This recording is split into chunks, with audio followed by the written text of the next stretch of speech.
ആര്യൻ്റെ super power അക്ബറിനെ രക്ഷിക്കാനോ? ഞാനിങ്ങനെ പറയാൻ കാരണം, കഴിഞ്ഞ ഡാൻസ് മാരത്തോൺ ടാസ്ക് വിജയിച്ച് ആര്യന് ഒരു സൂപ്പർ പവർ കിട്ടിയിട്ടുണ്ട്. പക്ഷേ അതെന്താണെന്ന് ബിഗ് ബോസ് ഇതുവരെ റിവീൽ ചെയ്തിട്ടില്ല. എൻ്റെ ഒരു വൈൽഡ് ഗസ്സാണിത്. പക്ഷേ ഇത് ഏകദേശം കറക്റ്റായിരിക്കാൻ നല്ല ചാൻസ് ഉണ്ട്. ഒരു 90% ചാൻസ് ഉണ്ട്. ഇതിനു മുമ്പുള്ള ബിഗ് ബോസൊക്കെ കണ്ടു വെച്ചിട്ട് ഞാൻ പറയുന്നതാണിത്.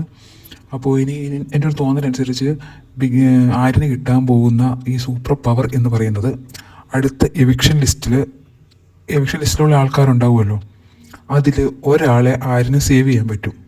അതുപോലെ തന്നെ ഈ എവിക്ഷൻ ലിസ്റ്റിൽ വരാത്ത ഒരാളെ ചിലപ്പോൾ ആര്യന് അതിനകത്ത് ഇൻക്ലൂഡ് ചെയ്യാൻ പറ്റും. ഇങ്ങനെ ആയിരിക്കാനാണ് ചാൻസ്. അപ്പോൾ ഇങ്ങനെ ഒരു സൂപ്പർ പവറാണ് ആര്യന് കിട്ടാൻ പോകുന്നതെങ്കിൽ എവിക്ഷൻ ലിസ്റ്റിൽ വരുന്ന അക്ബറിനെ ആയിരിക്കും ആര്യൻ എന്തായാലും സേവ് ചെയ്യാൻ പോകുന്നത്. ബാക്കി ഒരാളുമായിട്ടും ആര്യന് അത്ര വലിയ ഒരു അടുപ്പമൊന്നും തോന്നുന്നില്ല. അപ്പോൾ എവിക്ഷൻ ലിസ്റ്റിലുള്ള അക്ബർ വന്നാൽ അക്ബറിനെ ആയിരിക്കും എന്തായാലും ആര്യൻ സേവ് ചെയ്യാൻ പോകുന്നത്.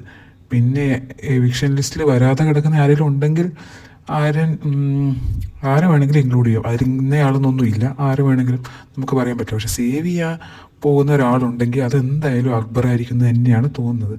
അപ്പോൾ ഇപ്പോൾ എന്താ പറയുക, അക്ബർ ഇപ്പോൾ നോമിനേഷൻ ലിസ്റ്റിൽ വന്നാൽ എവിക്റ്റായി പോകാനുള്ള ചാൻസസ് ഒക്കെ ഹൈ ആണ്. അത്ര വലിയ സപ്പോർട്ട് അക്ബറിന് കാണുന്നില്ല. അപ്പോൾ ഇനിയുള്ള ഒരു 2 ആഴ്ചത്തേക്കെങ്കിലും അക്ബറിനെ സേവ് ആക്കി വെക്കണമെങ്കിൽ BB ടീമിന് ഈ ഒരു പവർ ആര്യന് കൊടുക്കും എന്നാണ് എൻ്റെ ഒരു കണക്കൂട്ടൽ. നമുക്കിനി അടുത്ത ഒരു മൺഡേ നമുക്ക് കാണാം എന്തായിരിക്കും ആ പവറെന്ന്. BB5 ഇതുപോലെ ഒരു സംഭവം നടന്നിട്ടുണ്ടായിരുന്നു. BB5 ഇതുപോലെ ജുനൈസിനാണ് ഇങ്ങനെ ഒരു പവർ കൊടുത്തത്, ഒരാളെ സേവ് ചെയ്യാനും ഒരാളെ ഇൻക്ലൂഡ് ചെയ്യാനും ഉള്ളത്. അപ്പോൾ അന്ന് അത്രയും ഡേഞ്ചറസിൽ നിൽക്കുകയായിരുന്നു ശോഭാ വിശ്വനാഥിനെയാണ് ജുനൈസ് അന്ന് സേവ് ചെയ്തത്. അല്ലെങ്കിൽ ചിലപ്പോൾ ആ എവിക്ഷനിൽ ശോഭാ വിശ്വനാഥ് ഔട്ടായി പോയിരുന്നേനെ. പക്ഷേ ശോഭാ വിശ്വനാഥിനെ സേവ് ചെയ്തിട്ട് അഖിൽമാരാരെ ആ ഒരു എവിക്ഷൻ ലിസ്റ്റിലോട്ട് ഇൻക്ലൂഡ് ചെയ്യുകയാണ് ജുനൈസ് ചെയ്തത്. അതുവഴി ആണ് വിഷ്ണു ഔട്ടായി പോയത്. അപ്പോൾ അന്ന് അഖിൽമാരെ ഇൻക്ലൂഡ് ചെയ്തപ്പോൾ എല്ലാവരും കളിയാക്കി.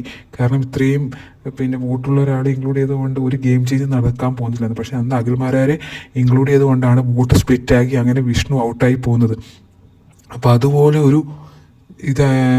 ഒരു പവർ ആയിരിക്കും ആര്യന് കിട്ടാൻ പോകുന്നതെന്നാണ് എൻ്റെ ഒരു കണക്കൂട്ടൽ.